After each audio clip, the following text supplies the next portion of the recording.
Question number 1.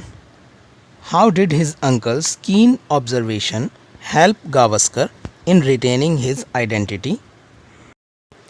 Gavaskar के uncle की पैनी नज़र ने किस प्रकार उनकी पहचान बचाने में मदद की?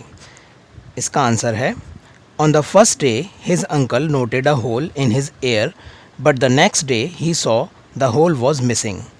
The baby was searched in the hospital.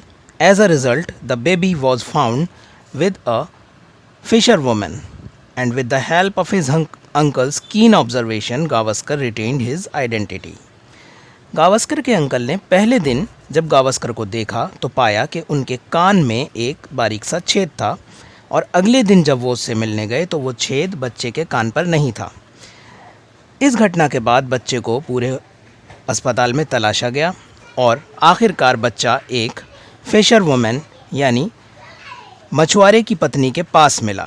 तो इस प्रकार गावस्कर के अंकल की पैनी नज़र ने उसकी पहचान बचाने में मदद की। Question number 2. How did Gavaskar's family members help him to become a good cricketer, और what did his mother, father and uncle do?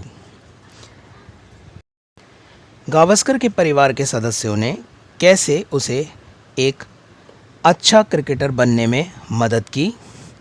इस क्वेश्चन को हम ऐसे भी ले सकते हैं कि गावस्कर के फैमिली मेम्बर यानी उसकी माँ, पिता और अंकल ने उसके लिए क्या किया? आंसर है, his mother, father and his uncle, all the 3 persons helped him to become a good cricketer. His mother encouraged and supported in practice. His father gave him valuable advice, and his uncle helped him to retain his identity. उनके परिवार के सभी सदस्यों ने उनको एक अच्छा cricketer बनने में मदद की। उनकी माँ ने उनका हौसला बढ़ाया और उन्हें सपोर्ट किया, जबकि उनकी फादर ने उन्हें समय समय पर वैल्यूएबल एडवाइस यानी कीमती सलाह दी, और उनके अंकल ने उनकी पहचान बचाने में उनकी मदद की। तीसरा question, how did Gavaskar behave during matches played in his childhood days? How did his friends handle him on these occasions? बचपन में खेले जाने वाले क्रिकेट मैचेस में गावस्कर कैसे बिहेव करते थे और उनके इस बिहेवियर को उनके दोस्तों ने कैसे हैंडल किया?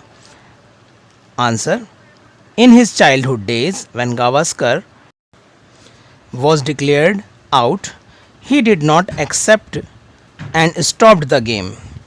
He walked off with bat and ball. His friends planned to get him out on a particular ball, and he accepted the decision of majority. बचपन के दिनों में जब भी गावस्कर आउट हुआ करते तो वो अपने आउट की दिए जाने को स्वीकार नहीं करते थे और इस बात को नहीं मानते थे कि वे आउट हैं, और वो बैट और बॉल लेकर नाराज़गी में चले जाते थे क्योंकि बैट और बॉल उनकी थी। इस स्थिति से निपटने के लिए उनके सभी दोस्तों ने ये प्लान बनाया कि जब उन्हें किसी बॉल पर आउट करना है तो सभी एक साथ इस बात को कहेंगे कि वो आउट हैं और वे मेजॉरिटी के डिसीजन को एक्सेप्ट कर लेंगे, और ऐसा ही होता था। उसके बाद सभी दोस्तों ने मिलकर उन्हें किसी एक ख़ास पर्टिकुलर बॉल पर आउट करने की योजना बनाई, और जब वो उस पर आउट सभी ये बात बोलते थे कि आप इस पर आउट हैं तो उन्हें मेजॉरिटी का डिसीजन एक्सेप्ट करना पड़ता था।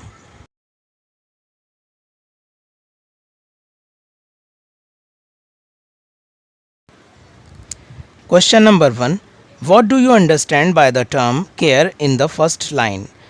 पहली पंक्ति में शब्द केयर से आप क्या समझते हैं? Answer, The word care means to look at the beauties of nature, that is, squirrels hiding in the nuts in grass, the scene of standing under the trees. शब्द केयर का यहाँ पर अर्थ है प्रकृति की सुंदरता को देखना, यानी गिलहरियाँ अपने नट्स घास में छुपा रही हैं, अपने दाने घास में छुपा रही हैं, और पेड़ों के नीचे कुछ समय खड़े होना, पेड़ों की छाँव के नीचे कुछ समय पर तक खड़े रहना। Question number 2, what according to the poet is a poor life? कवि के अनुसार एक पुअर लाइफ यानी दुख भरी या एक बेकार जिंदगी क्या है? Answer, according to the poet, poor life is that which is full of worries and tensions. Also, a poor life is that in which a person has no time to relax and enjoy the beauty of nature. कवि के अनुसार poor life वह है जो चिंताओं और परेशानियों से भरी हो, एक ऐसी लाइफ जिसमें इंसान को या मनुष्य को प्रकृति की सुंदरता देखने का भी समय ना हो। प्रश्न नंबर 3 यानी question 3, who is we in the poem? कविता में वी किसे कहा गया है? We in the poem are those human beings who have no time to relax and enjoy the beauty of nature. कविता में वी उन लोगों के लिए प्रयोग किया गया है जिनके पास सांस लेने का भी समय नहीं है और जो प्रकृति की सुंदरता को नहीं देख पाते, उनके पास इतना समय नहीं है कि वो प्रकृति की सुंदरता का आनंद ले सकें।